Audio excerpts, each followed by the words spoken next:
Hello and welcome to this second thumbnail history episode here on Christmas Day, Christmas 2020.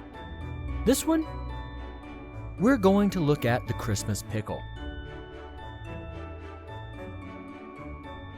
So, for this short burst of the thumbnail history series that pops up from time to time here on Prose, I thought what better to look into than a Germanic tradition that is slowly becoming more widely practiced in the USA.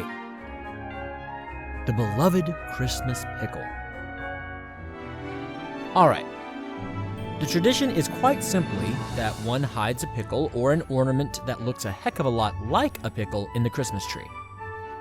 On Christmas morning, when it's time to come frolicking to the tree, the first lucky ducky that finds the pickle will be blessed with a year of good fortune and the immediate gratification of another gift from good old St. Nicholas himself. It begs the question, though, how the heck do we start putting pickles in trees?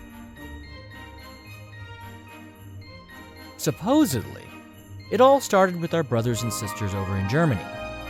The barely believable, and generally thought to be utterly fictional/apocryphal story is that the Germans started the tradition with their beloved Weihnachtsgurke. Yeah, I know I got that wrong. I am so sorry to the German speakers. But from there, German immigrants brought this beloved tradition to the States. This beloved tradition that they practiced for so many hundreds of years. Heartwarming, right? Thing is, it's a bunch of hoo-ha. Most Germans don't know diddly about a Christmas pickle. If that's the case, then what the heck? Who was the first weirdo to start tossing pickles into pines? There are actually competing stories that try to answer that.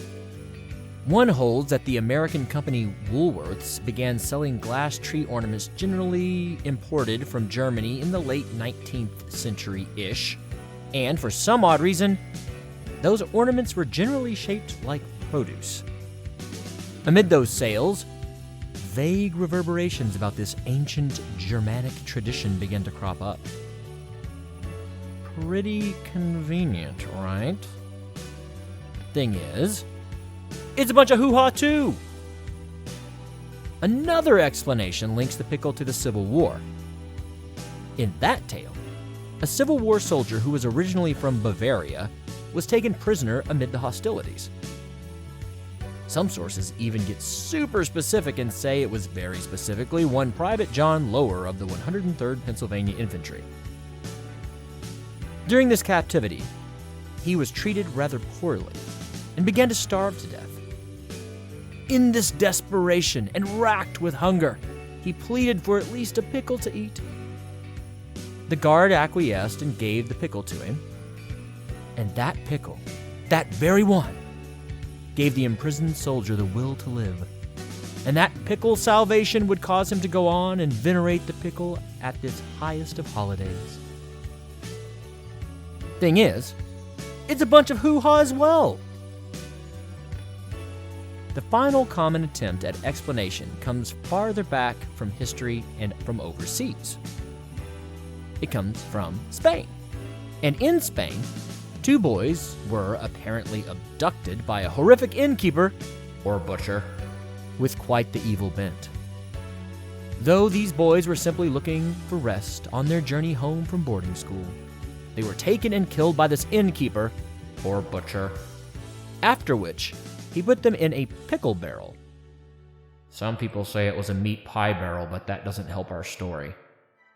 But this murder being so close to Christmas, the powerful St. Nicholas came by the inn and set things right, bringing the two boys back to life.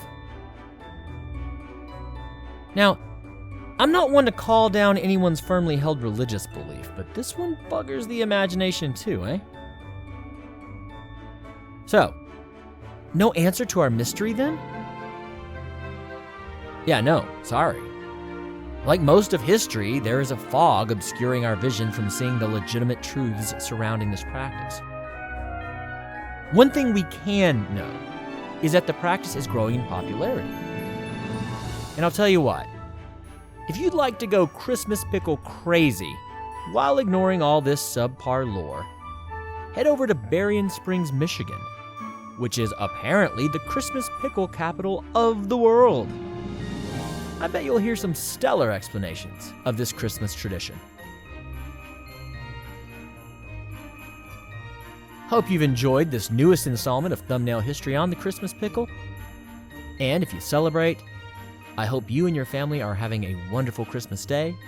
If you don't, I hope you're having a spectacular day as well. Love those around you, tell them that you do, and embrace this life as it is always stranger than fiction.